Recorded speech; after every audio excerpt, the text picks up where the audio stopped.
Ce sont des petites pièces de verre de 14 vers avec 2 quatrains et 2 tercets. Les quatrains sont en rime embrassée et les tercets sont présidés par un distique central, puis suivi d'une strophe embrassée en quatrain ou d'une strophe en rime croisée. Pour déclarer ma flamme au vu des circonstances, alors j'ai baptisé ce personnage imaginaire, la femme imaginaire, je l'ai baptisé Constance parce que les troubadours donnaient toujours un nom secret aux êtres qu'ils imaginaient quand ils leur écrivaient ou aux êtres à qui ils écrivaient quand ils imaginaient qu'ils savaient qu'ils étaient. Enfin, il fallait pas savoir. Souvent, c'était des dames qui étaient mariées. Donc, c'était plus convenable de ne pas leur donner leur vrai prénom, surtout que leur mari était souvent à la guerre.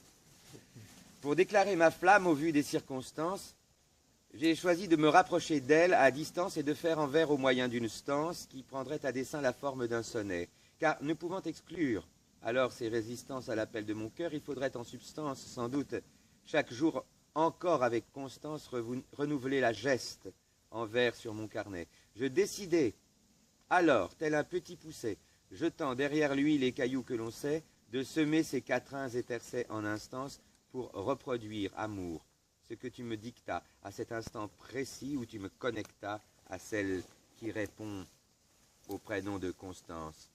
Devenant l'oxymore en ma distance proche, pour dévoiler mon cœur en le gardant vêtu, je choisis de quitter le vous pour dire tu, de rendre à son abord plus douce mon approche. Donner du vousoiement, c'était trop m'éloigner.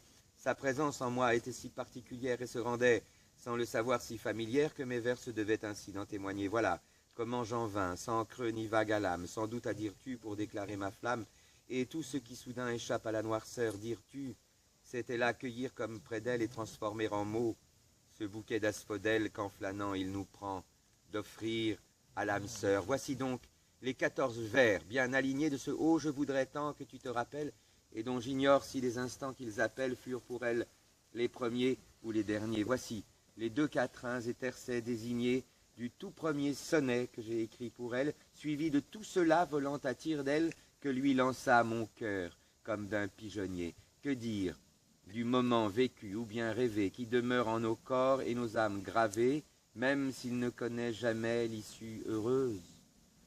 Je le livre ici tel qu'il s'ébat dans mon cœur. Qu'importe si l'amour en sort ou non vainqueur, il faut donner sa chance à une âme amoureuse. Et voici donc le sonnet. Bravo ! Merci.